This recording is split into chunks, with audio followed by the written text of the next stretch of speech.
Welcome back, folks. It's a Tier 6 game on Abby. I'm in my KV-1s, and rather amusingly, there is this game is one where I'm going to get a medal that I don't think KV-1s are supposed to get. Anyways, as we roll out here, I've decided already that I'm going to head to the west. To my amusement, there's actually a Tog platoon on our team, which always makes me happy to see. I actually like seeing Togs on either team, because Togs on the team are giant pinatas to beat on to get XP and credits.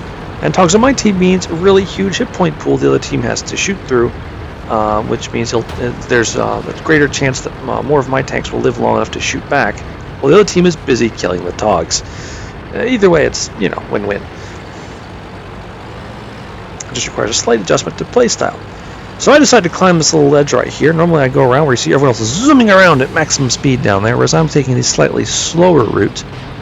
But I'm sort of kind of doing this on purpose to try and see how my team is distributing. The Togs are headed off to Heavy Tank Alley.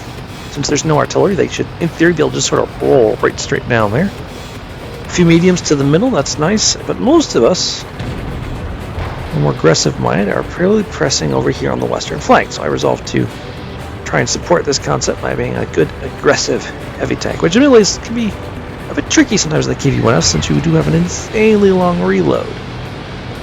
Alright, one enemy KV-2s has been spotted in the middle. I'd love to just help take these out of play, seeing as they are actually capable of potentially one-shot killing me. Oh, nice to be his back. There we go. Nice first shot there. Oh, yeah, he's looking for me. He knows something just shot him from behind. But he's holding still. And that means he's a dead tank. Alright, time to move up. There's a T1 Heavy and a Churchill 3. Oh, and the other KV-2 have all appeared up ahead of me. Some of the heavy tanks that were lagging back at base are now coming to try and catch up with what is clearly the main push right over here. KV-2 seems to be hanging back. That's just fine. There's a pair of Tier 5s around that I'd just love to take some chunks out of first. And there's the T1 Heavy. And there goes the T1 Heavy. Fortunately, just like many other Russian tanks, the KV-1s is made out of Sovietanium and will just randomly bounce shots fired at it by pretty much any tank at the game. The M7 is clearly keeping the KV-2 entertained, so I say to myself, alright, this is an excellent opportunity. There's a 700 hit point Churchill 3 up here. That means, yay, more experience and credits to be earned by just blowing a big hole in him. Oh, he's not even facing his turret this way? Fair enough. I'd plant a big shot into him. It appears that someone else has a howitzer in the back and is just chomping away at him. But the SU-100 pops up with his 122 and puts the Churchill 3 completely out of his misery. The M7 finally gets caught by the KV-2 and gets derped right out of existence. There's now an Su-85 showing up to try and support him, but there's a lot of tanks pressing up this way, including the Su-100, the KV-1s, one of our KV-1s, and a Churchill 1. Meanwhile, big enemy push is going on the eastern flank. They just killed the first Tog, but that still means they have to push their way past the Tog, so that just takes time. Oh wait, there's the other Tog. So they've pretty much finished that off. Now it's up to the T1 Heavy and KV-1 to try and slow him down. What do I care? I've just outflanked this KV-2 and tracked myself. That was really good. So I'm wiggling here, trying to get free. Suddenly he pops out in front of me. Apparently he has a nose down here. So I finish him off from this incredibly difficult position, and then continue to struggle to free myself from the little trap I piled myself into.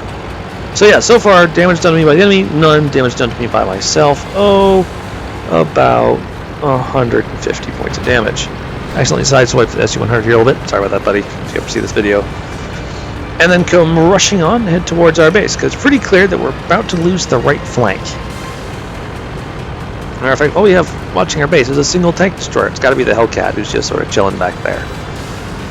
So we need to get the base quickly. We're actually behind by one on tanks here, and therefore need to move quickly.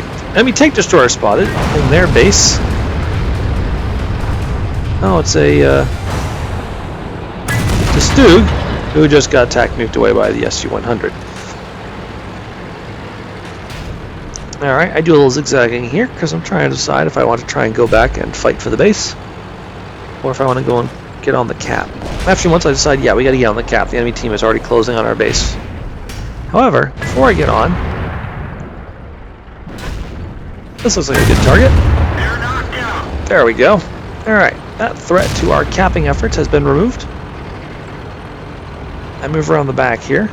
And now I'm looking to make sure that my team could use capping by blocking the only remaining route for most of the enemy team to counterattack along. Because you only really need 3 people to cap well. Mind you, only 1 of them are capping right now.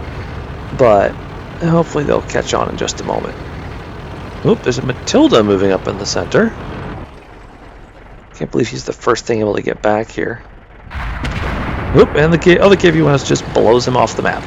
That's what happens when you're tier 4 and you find yourself facing off with a KV-1s. It's probably not going to end well for you. Alright, I can see that there is 2 KV-1s and a Hetzer all trying to move on our base. Our Hellcat back there is clearly fighting back. And oh, hello Mr. Hellcat. Oops, I missed him.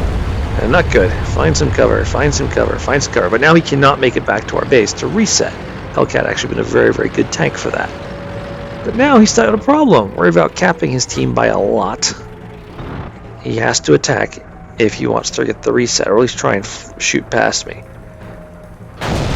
Oh, he just tried to shoot me in the cupola, I think, and missed. So I said to myself, you know what? It's just a Hellcat. We just won the game. There, a little more credit XP for my nice little tank. And there it was. Amazingly enough, you might notice this match, I fired several shots at somewhat longer ranges than usual, and that actually did enough damage to earn the tank tank sniper award for doing it's like 1,000 points of damage, something like that, at over 300 meters. So I feel overall a very impressive result. Anyways, good game and good night.